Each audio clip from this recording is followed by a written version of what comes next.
ఉన్నప్పుడు, నేను ముఖ్యమంత్రిగా ఉన్నప్పుడు ఇదే చంద్రబాబు నాయుడు గారు తన ఆఫీస్లో, టీడీపీ ఆఫీస్లో తన అఫీషియల్ స్పోక్స్మెన్తో ముఖ్యమంత్రిగా ఉన్న నన్ను ఏమని తిట్టించాడు? బోసిడీకి అని తిట్టించాడు. ధర్మమేనా? ఇదే సిద్ధార్థ చంద్రబాబు నాయుడు నా చెల్లెల మీద షర్మిల మీద ఇదే Chandrababu Naidu Hyderabad Jubilee Hills road number 36లో ఈయన బావమరిది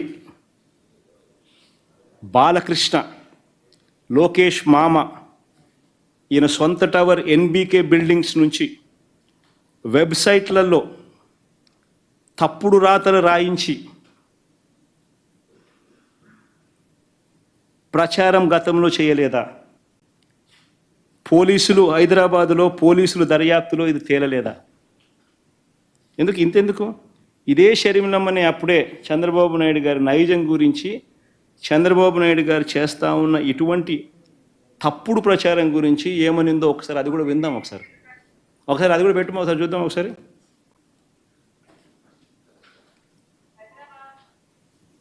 వినండి, బాగా ఇంట్రెస్టింగ్ ఉంటుంది. సౌండ్ బాగా పెట్టుమా.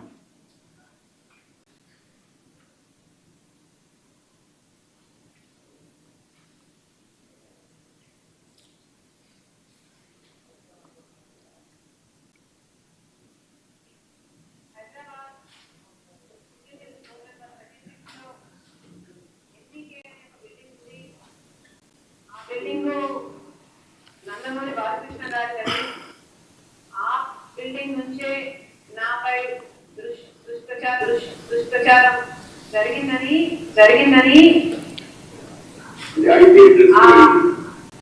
ఐపీ అడ్రస్లను బట్టి పోలీసులు చెప్తున్నారు. బాలకృష్ణ గారి బిల్డింగ్ నుండి జరిగింది ఒకటైతే, ఈ సైట్లన్నీ, ఈ వెబ్సైట్ అయినా యూట్యూబ్ అయినా, ఈ సైట్లన్నీ ప్రో టీడీపీ అంటే టీడీపీని ప్రమోట్ చేసేది, ప్రత్యర్థుల్ని కించపరిచేది. సో ఈ పోస్టింగ్లన్నీ బాలకృష్ణ గారి బిల్డింగ్ నుంచి ప్రో టీడీపీ సైట్ల నుంచి జరిగాయి అంటే బాలకృష్ణ గారికి దీంతో సంబంధం లేదు అని నేను ఎలా అనుకోను? సంబంధం ఉండడం కాదు, స్వయంగా బాలకృష్ణ గారే నాపై ఈ నీచమైన పుకార్లు పుట్టించారని, వాటిని ప్రచారం చేశారు అని కూడా నేను విశ్వసిస్తున్నాను. మరి బాలకృష్ణ గారు ఇంత విధిగారుతనానికి ఎందుకు పాల్పడ్డారో ఆయనే సమాధానం చెప్పాలి. తెలుగుదేశం చంద్రబాబు నైజం ఏ మాదిరిగా తాను చేస్తాడనేది ఇదే చంద్రబాబు నాయుడు మా ప్రభుత్వం ఉన్నప్పుడు వర్ర రవీంద్రారెడ్డి అనే పేరుతో ఒక ఫేక్ అకౌంట్ క్రియేట్ చేసి ఆయన ఐటీడీపీ సభ్యుడు ఉదయ్ భూషణ్ అనేవాడు ఒక ఫేక్ ఐడి క్రియేట్ చేసి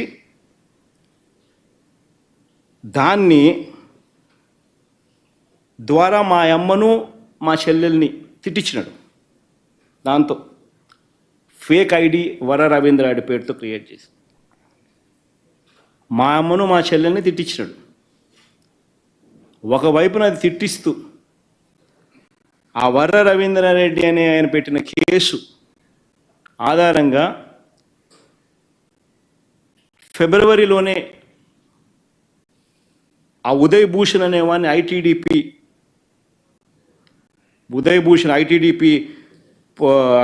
ఐటీడీపీ సభ్యుడైన ఉదయ్ భూషణ్ అరెస్ట్ కూడా చేసినారు పోలీసులు విత్ ఆధారాలు.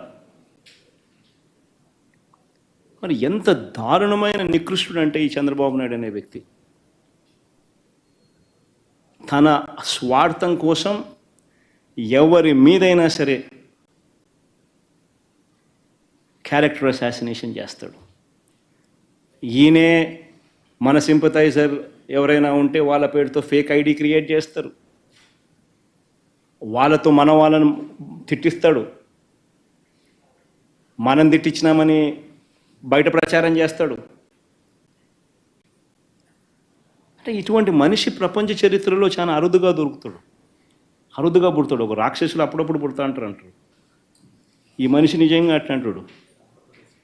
మన కర్మ ఏంటంటే ఆంధ్రప్రదేశ్లో పుట్టడం. నేను ఇదే చంద్రబాబు నాయుడు అడుగుతా ఉన్నా, అయ్యా చంద్రబాబు, సూటిగా నేను చంద్రబాబుని ఒకటే ప్రశ్న అడుగుతున్నా. అయ్యా చంద్రబాబు, నీ తల్లిదండ్రులు ఎవరో ఈ రాష్ట్ర ప్రజలకు ఎప్పుడైనా చూపించావా? చంద్రబాబుని అడుగుతాను ఇదే సూటి ప్రశ్న. మానవతా విలువల గురించి మాట్లాడే నైతిక హక్కులు ఈ మనిషికి లేవు. ఇదే చంద్రబాబుని అడుగుతున్నాను, నీ తల్లిదండ్రులు ఎవరో, చంద్రబాబు నాయుడు గారి తల్లిదండ్రులు ఎవరో ఈ రాష్ట్ర ప్రజలకు ఎప్పుడైనా చూపించావా? వారితో ఎప్పుడైనా కలిసి ఉన్నావా? రాజకీయంగా నువ్వు ఎదిగిన తర్వాత నువ్వు కనీసం మీ ఇంటికి తీసుకువచ్చి 2 పూటల భోజనం పెట్టి వారిని సంతోషంగా పంపించావా?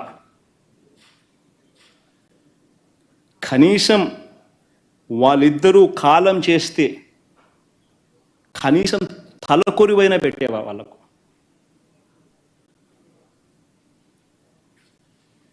నేను చంద్రబాబు నాయుడు ప్రశ్న అడుగుతాను.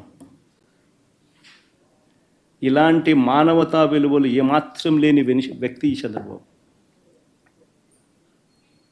రాజకీయాల కోసం ఏమైనా చేస్తాడు, ఏ గడ్డైనా తింటాడు,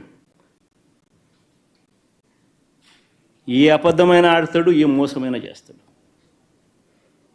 ఇలాంటి వ్యక్తితో యుద్ధం చేస్తూ ఉన్నాం. సో రాష్ట్ర ప్రజలందరికీ కూడా నేను కోరేది ఒకటే, ఈ యుద్ధంలో రాష్ట్ర ప్రజలందరూ కూడా అప్రమత్తంగా ఉండాలని చెప్పి కోరుతా ఉన్నా. Thank you sir. Polavaram project గురించి నిన్న శాసనసభలో చర్చించారు సార్.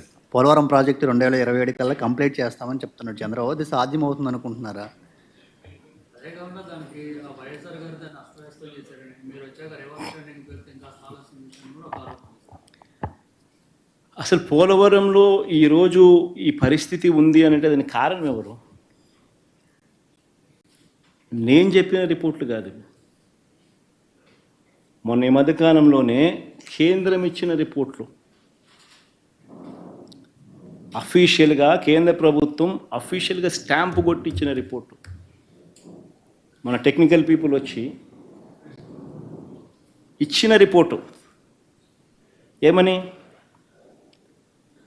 చంద్రబాబు నాయుడు గారు అనే వ్యక్తి పోలవరం ప్రాజెక్టు నిర్మాణంలో ఎలాంటి తప్పిదాలు చేసినాడు అని చెప్పి 2018-19కి ముందు ఏ రకంగా తప్పిదాలు జరిగాయి చంద్రబాబు నాయుడు గారి హయాంలో, ప్రభుత్వంలో, ఆ తప్పిదాల కారణం వల్ల ఇవన్నీ జరిగినాయి, ఈ డిలే జరిగింది అని చెప్పి ఏకంగా రిపోర్ట్ ఇచ్చినారు.